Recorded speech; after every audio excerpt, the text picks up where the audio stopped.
In the villages of Yemen, it's the children who suffer most. Wherever you go, you can see the human cost of this war. Good evening, and we begin tonight with the monster hurricane and its deadly impact already. An urgent warning from Somaliland, where 4 countries in that region are now on the brink of famine. Families and children at risk of starvation. Certainly, in today's world, there's a great deal of uncertainty and inequality. Increasing numbers of people are desperately suffering and facing grave hardships. In almost every part of the world, restlessness, anxiety, and conflict are on the rise. Much of the disorder and suffering is entirely man-made and a direct result of the wrongful conduct and injustices perpetrated by humans. The world is plagued with distress and is anxiously seeking an elixir. Amidst all the chaos and suffering in the world, there exists a beacon of hope, a people who embody compassion for all of mankind, a people who seek to alleviate the suffering of the world.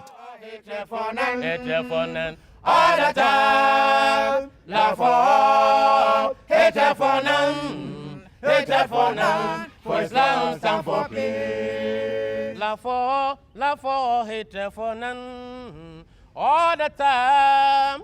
La for hate for none. Hate for none. For Islam stand for peace. La for hate for none. Hate for none. All the time. La for hate for none. Hate for none. For Islam stand for peace.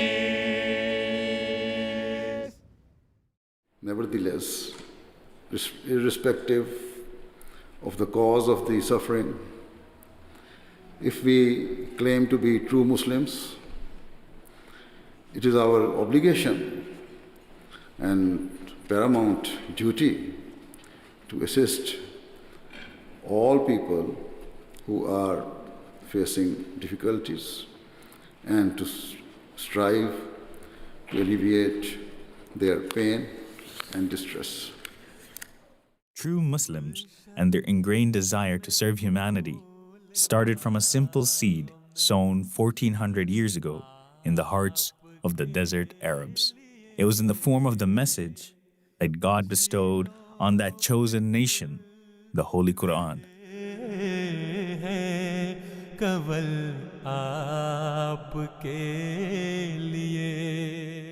In chapter 51, verse 20, the Holy Quran states that the hallmark of a true Muslim is that he should care for all of God's creation and should comfort and support those in need, whether they seek their help or not. Hence, it is not enough for a Muslim to wait until someone asks for help. Rather, it is his duty to recognize the suffering of others and to make whatever sacrifices are required in order to help them overcome their challenges or troubles.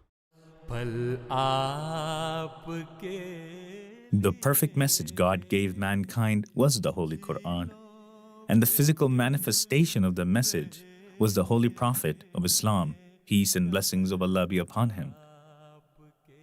Muslims have been commanded to look to his example and use him as a role model for how they live their lives. The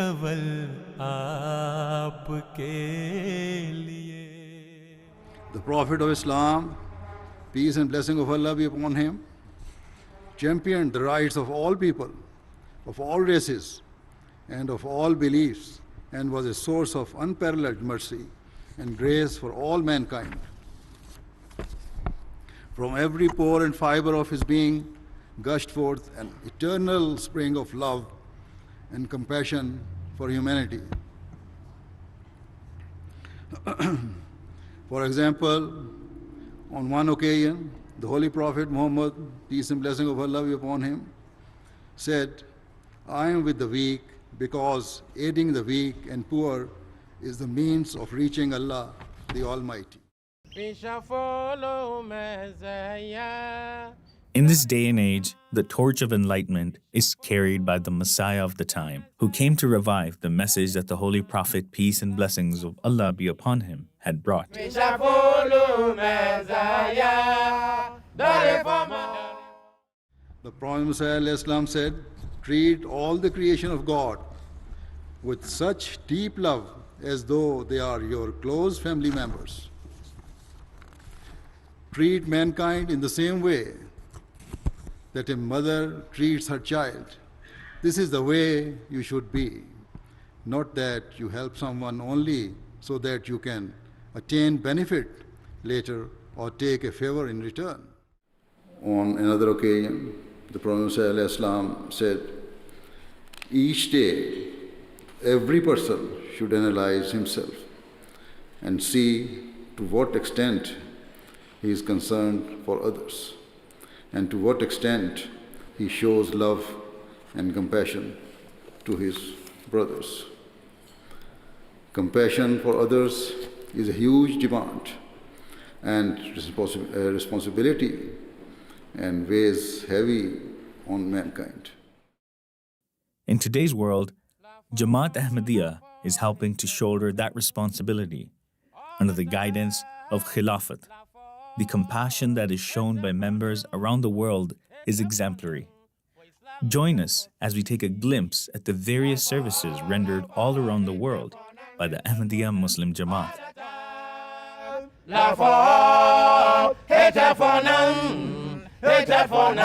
For Islam stand for peace. The Jamaat has inculcated us certain values. One of the value is it's a saying of Hazrat Khalifatul Masih Sani Raziyallahu Ta'ala anhu, that tum khadim ho, khidmat ke liye paida kiye ho. You are a servant and you've been created for the service. So as a servant, you have to have certain characteristics and qualities in you. One of them is patience. You have to be humble, you have to be forbearing, and you also have to have the character of simplicity, and then making sure that you are looking out for the interests of people. You should put people first before yourself, which means you have to be selfless. So there are so many characteristics that you have to either have inherent in you or you have to inculcate in yourself to be a servant. And in serving, you have to look for service excellence, which is, you do everything for the sake of Allah. We have been in Belize for the last 5 years. We have a Jamaat of around 200 people. We're 2 missionaries and we have 2 mission houses. But the impact that Jamaat has had in Belize so far is just tremendous. You go to any corner of the country, people, if you say the name of Ahmadiyya, they will recognize us through Tabligh efforts or the humanitarian services. Humanity First is an international disaster response organization. We are registered in 52 countries around the world. Humanity First was formed about 25 years ago by the 4th Caliph of Ahmadiyya Muslim community, Hazrat Mirza Tahir Ahmad Rahimahullah Ta'ala.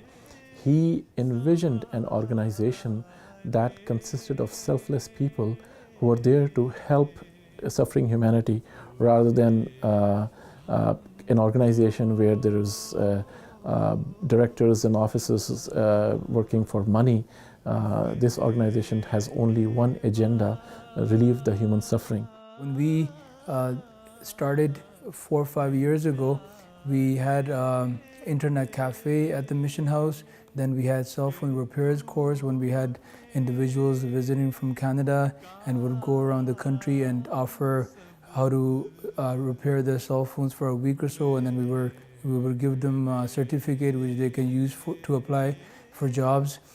Then we also had job development, how to train them to go and apply for jobs, to build their resumes and how to polish their interview skills. And one of the services that had stood out from all the other ones is the Ahmadiyya Basketball League, which started 5 years ago with the blessings of Hazuri Anwar, with advice from Hazuri Anwar, and we have now enrolled around 500 youth from all over the country and by far is the biggest league that the country has ever seen. We are operating in 52 countries, but those countries are supervised by 4 lead countries. Those 4 lead countries are USA, Canada, Germany, and UK. Now, Canada has got its own share of countries, which is about 22 in number, and we are doing various projects in these countries. For example, we are doing water wells in Pakistan. We are doing water wells in many countries in Africa. That includes Congo, Chad, Senegal, Cameroon, Niger, Nigeria. These are some of the main countries where we're doing water wells. Then we are doing Knowledge for Life programs in Senegal, in Niger, in Nigeria, in Bangladesh. Then we are doing global health program, under which we have built a hospital in Senegal. We are running a medical clinic in Congo. We are doing medical camps in all of these countries that I've already mentioned. We are also doing Gift of Sight program, where we are performing about 40 to 50 surgeries every month in Nigeria. So this under global health program. Then one of the largest programs that we do exclusive to Humanity First Canada is refugee resettlement. Now, under this program, we are helping refugees both in the camps or wherever they are. For example, in Thailand and Malaysia, we are providing them food security and global health. But at the same time, we are sponsoring them to come and settle in Canada. A large number of refugees have been brought in and resettled in Canada. Up till now, we have done about 33,000, 3,500, roughly about that number. And when we bring them here, we settle them with providing support for 1 year or so, and make them self-sufficient and active in the community.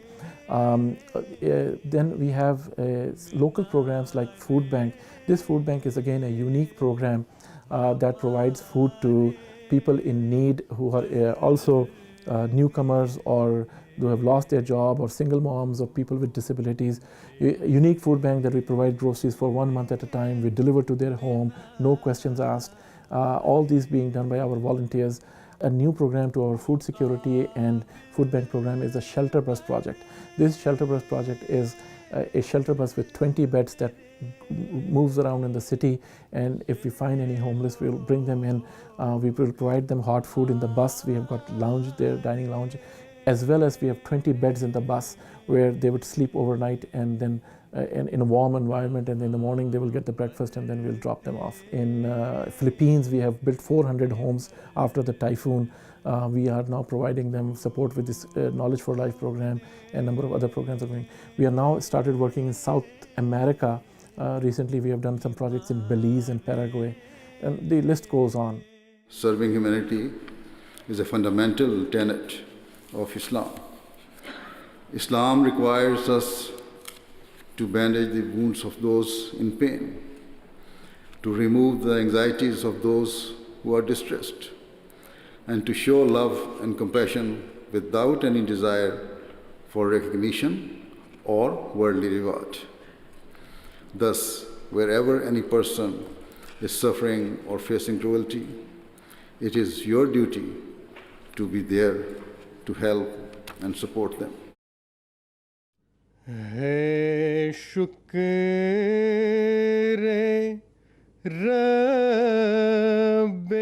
Whenever we do these services, people always comment, or even people, when they find out in the media, when they come for the interviews, they try to ask us that what's the real reason behind this, what's the hidden purpose. We always tell them that we have no hidden purpose. We are doing this because we want to serve mankind. And Hazur Anwar Ayatollah bin Nasr al-Aziz has very beautifully mentioned this in his Guatemala trip. He said that when it comes to tabligh, or when it comes to preaching, we have a department called tabligh. We work through that. But whenever we do our humanitarian services, they're without anything attached to it. They're just for the service of mankind. So we try to make that very clear to people. And then even when we have these programs, we mention that this is not for Ahmadis alone. It's first come, first serve. Any way we can serve any Belizean, that is our intention.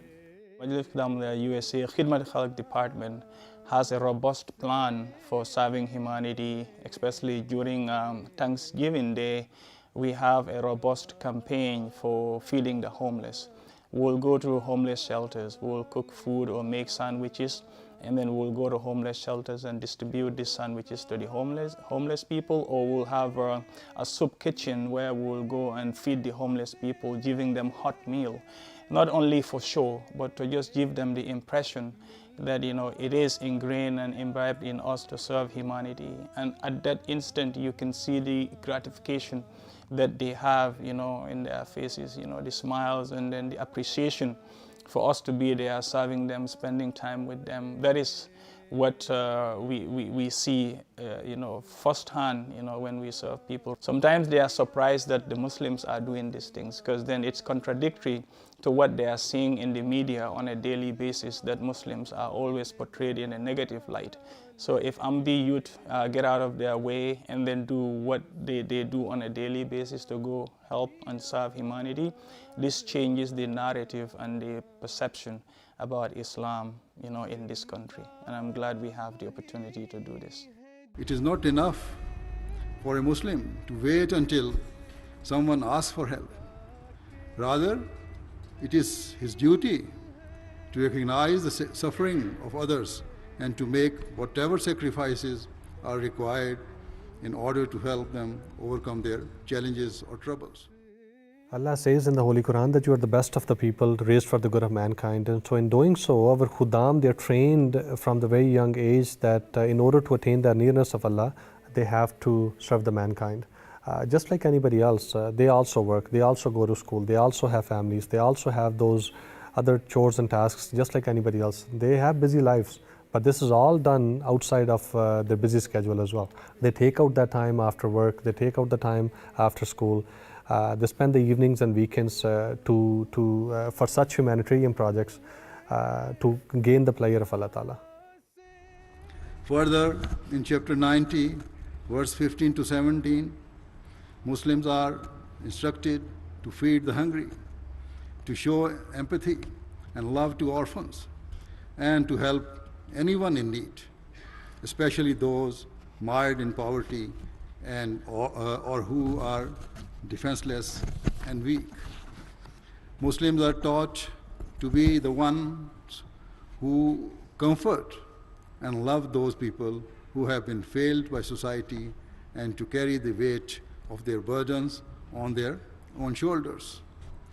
Muslims are duty-bound to help underprivileged people so that they can stand upon their own 2 feet and live with dignity and be freed from their desperate circumstances.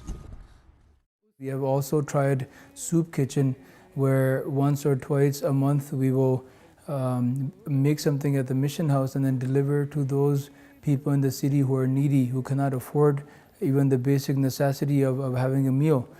Besides that, we have also tried food hampers, where people from Canada and other Jamaats would send us some money to help out the poor, and we would buy some food hampers and grocery bags for them, and that would be good enough to feed a family of 5 or 7 people for a week or so. We even tried this about 2 months ago, and we gave out around 200 bags, which would mean that 200 families benefited from this initiative. Then we also have medical clinics going on.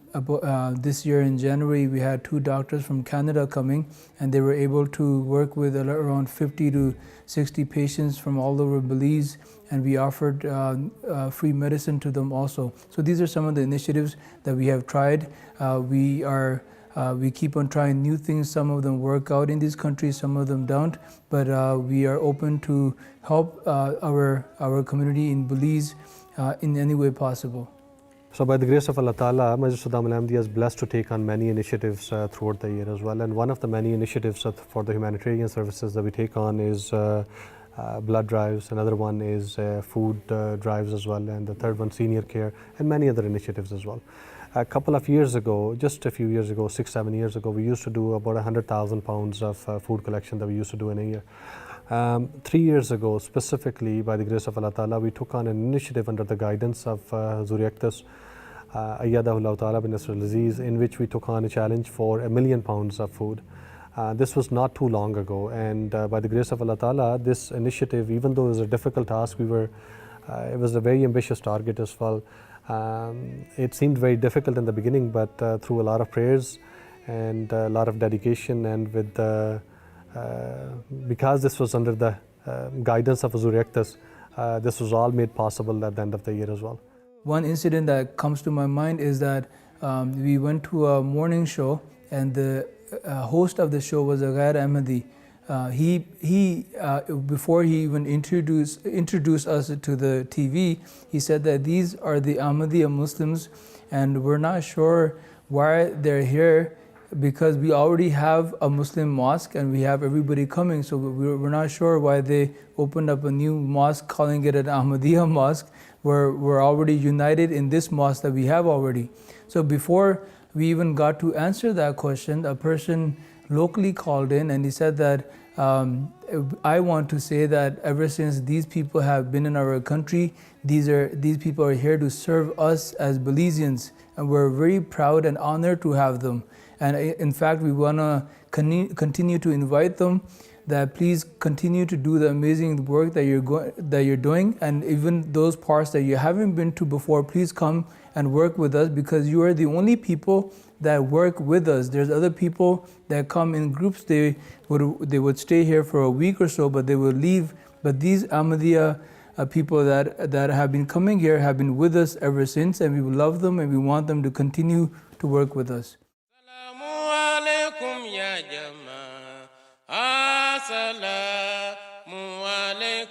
The purpose of serving humanity is that you alleviate corruption. When you are taking care of the poor, then you bridge the gap that is there. Then there will no need for corruption. There will no need for violence, because the people who are blessed with affluency, they're taking care of those people. There will be a balance in there. There will be harmony in the society. That's why it is important. That is the survival. The peace is not possible without taking care of deprived nation, deprived people, deprived communities. Belize City in particular has the fourth biggest crime rate in the world per capita, right? Murder rate, not crime, murder rate. Initially, when we started the Ahmadiyya Muslim Jamaat in Belize, we went to the mayor of the city and we introduced ourselves that this is what our Jamaat does, right? We're here at your threshold. You tell us how we can serve you. Instead of we coming up with something and it might not hit the target and it might waste your time and our time, why don't you tell us and how we can help and serve your city. So he said that sports is something that kids are really into, and because of the murder rate and crime rate, if you come up with some organized league, it'll be really helpful, right? So the idea that came to our mind was the Ahmadiyya Basketball League, because it was already running in Canada and US for a long time. What the league does is that for 3 months, it invites kids every Sunday, which is that main day off in the weekend where most of the trouble happens, when most of the shooting happens on the weekend. So we purposely chose that day when they have nothing better to do, to invite them to a gym to compete in a healthy competition. And it was initially meant for Belize City, where 80 or 90 kids were involved, but throughout 4 or 5 years now, the kids, we have 40 teams coming from all over the country, and even Mexico is sending 3 teams. This is never heard of in Belize before, that people from Mexico are coming and participating in the Belizean League. The whole purpose behind this is that kids are in the safe environment where they're being guarded by police officers, and they stay out of trouble. So when we newly started this, parents were very much hesitant, because remember the league was called Ahmadiyya Basketball League. So they were very, very much reluctant to send their kids. When we would go to these tournaments outside of Belize, these kids used to tell us that our parents have sent us, but they were very much hesitant, because you guys are going with the Muslims, don't know what they will do. But throughout the 5 years, they're very much comfortable with us. Now it's the opposite. The parents actually call us and beg us to take their kids with us, right? So by the grace of Allah, this is only possible through the teachings of Ahmadiyyat and love for all and hatred for none. It's an organization that helps people without any consideration of race, religion, color, or creed. and we will go out and help anyone who is in need without asking them what is your background, what is your religion, what is your faith, and so on and so forth. So Hazur, mashallah, has always advised the Jamaat to be focused on this initiative, that is serving humanity. There were a few instances during his speeches in whether it is Philadelphia or whether it is in Guatemala, he stressed the importance of not only building a mosque and then just isolating ourselves and not be entrenched in the community. He wanted us to build this mosque and then let us use the mosque as a conduit to serve humanity, to serve the neighbors, to make sure that we wipe their tears if they are crying. If they need a shoulder to cry on, we should provide them with that shoulder to cry on. So our mosques and our religious places should serve as a beacon of light and a beacon of serving humanity. And in Guatemala, where we have a very nice hospital, it is built to serve humanity. Whether you are an Ahmadi or a non-Ahmadi, whether you have the means or you don't have the means, our hospitals and our educational areas, schools, they are all there to serve humanity. In 2010, there was a disaster in Haiti. At that time, we sent about 169 volunteers to Haiti to respond to disaster, and we were comparing ourselves with a number of large organizations who were really big organizations who sent doctors and other people.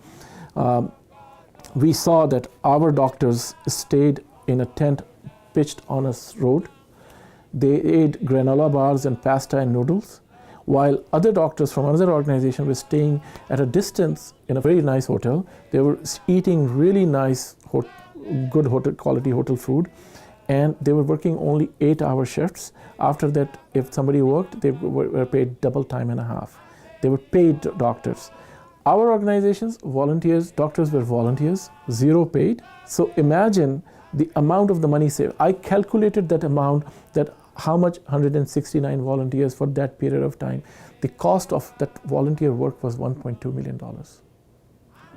So no other organization can do that. The Ahmadiyya Muslim community has been helping for the last 75 years under various schemes like Nusrat Jahan scheme and other things. Long live Khilafat, long live Ahmadiyya. In Pakistan, the members of the Ahmadiyya Muslim community are persecuted all the time. Every now and then you will hear the news that somebody was killed or some place was attacked. And you would be amazed on the other hand that the same members of the same community are helping those people who are persecuting them. Then at the time of difficulties and disaster, these are the people who are providing them clean water. These are the people who will go and provide the ration to them. And in some places where mullahs are so obnoxious that they would refuse to take help, but majority of the places, more than 90% of the people of Pakistan who are innocent Pakistan people, they would accept the help from the Ahmadiyya community. We have seen that in Bangladesh, where people may say whatever, but the time of difficulty, when the community goes and helps them out, they're there. So this is the community who believes in that the reward of any goodness is goodness only. So you go there and return to the people if somebody has done good to you. But we go beyond one step, where people have done bad to us, and in return we are doing good to them. The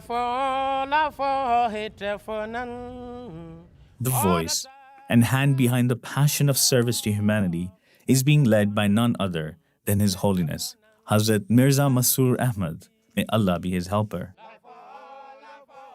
His Holiness is the world's leading Muslim figure, promoting peace and interreligious harmony.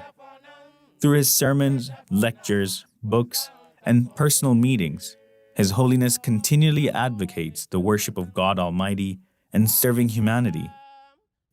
He also continually promotes the establishment of universal human rights, a just society, and a separation of religion and state.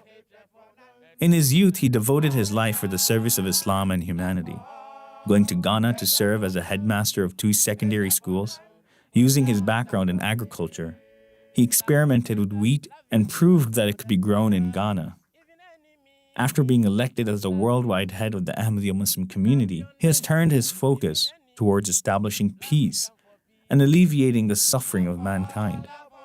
He has spoken at length in prominent parliaments, outlining the dangers of a nuclear war, and that the root cause of unrest in the world is the lack of justice found in every level of society.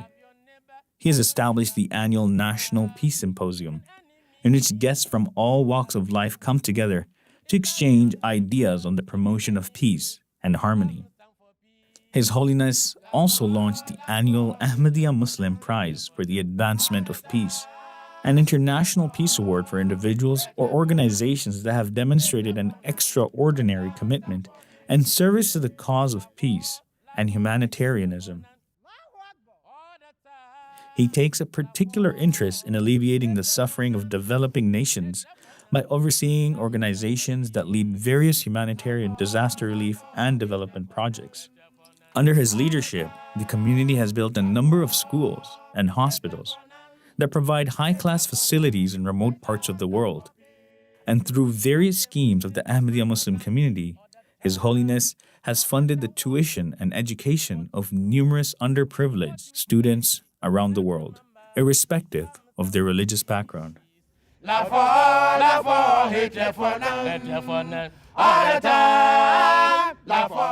The Ahmadiyya Muslim community, whether directly or whether through Humanity First or otherwise, has a long history of serving humanity, of providing opportunities and offering comfort and help to people who are living impoverished lives. We seek no praise and no reward for such efforts because we are merely doing what our religion has taught us to do. Our motivation and our desire to serve others is driven entirely by the teachings of Islam.